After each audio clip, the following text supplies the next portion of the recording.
Program naturalisasi gagal, maka terpaksa dilanjutkan normalisasi berjudul revitalisasi.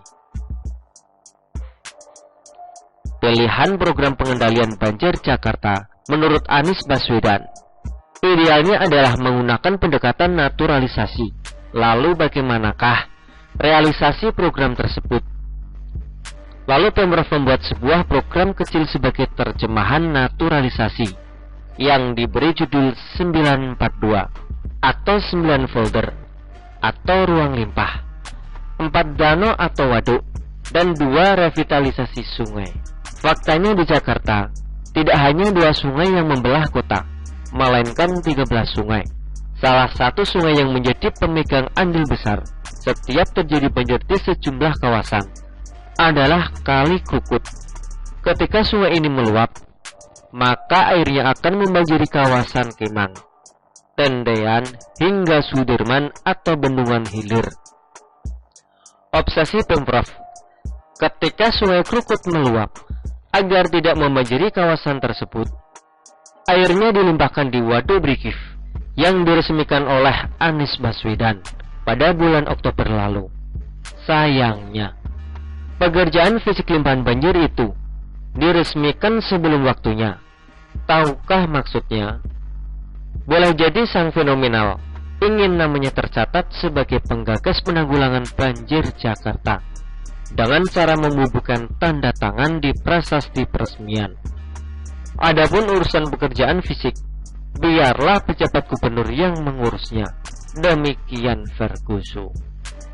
Selama proyek normalisasi Kali Krukut belum selesai, wilayah Jakarta Selatan kerap dilanda banjir, terutama daerah yang dilalui aliran Kali Krukut, seperti Kemang dan Cilandak. Dalam 2 hari ini saja, sejumlah lokasi di keduanya wilayah tersebut terendam banjir hingga 1 meter.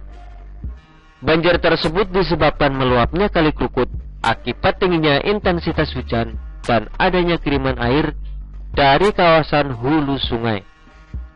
Selain itu, terjadi pendangkalan dan penyempitan bantaran kali akibat bangunan.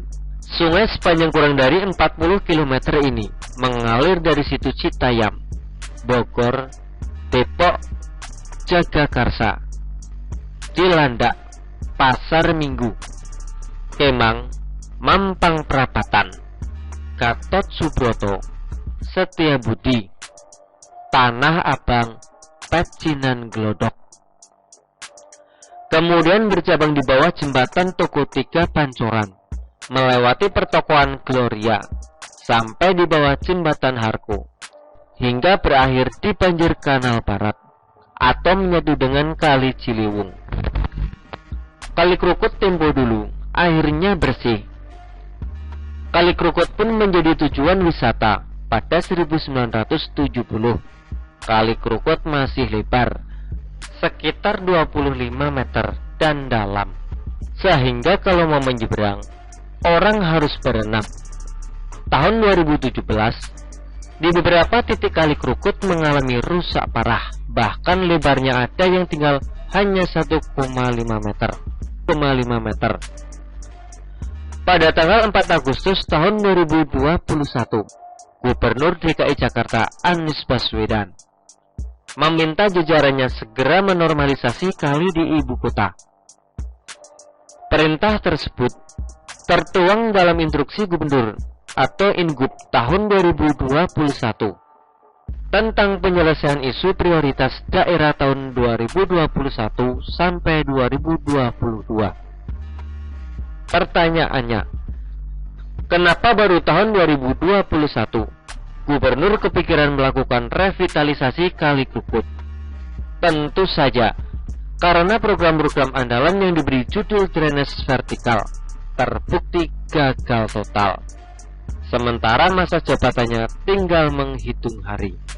Begitulah kura-kura.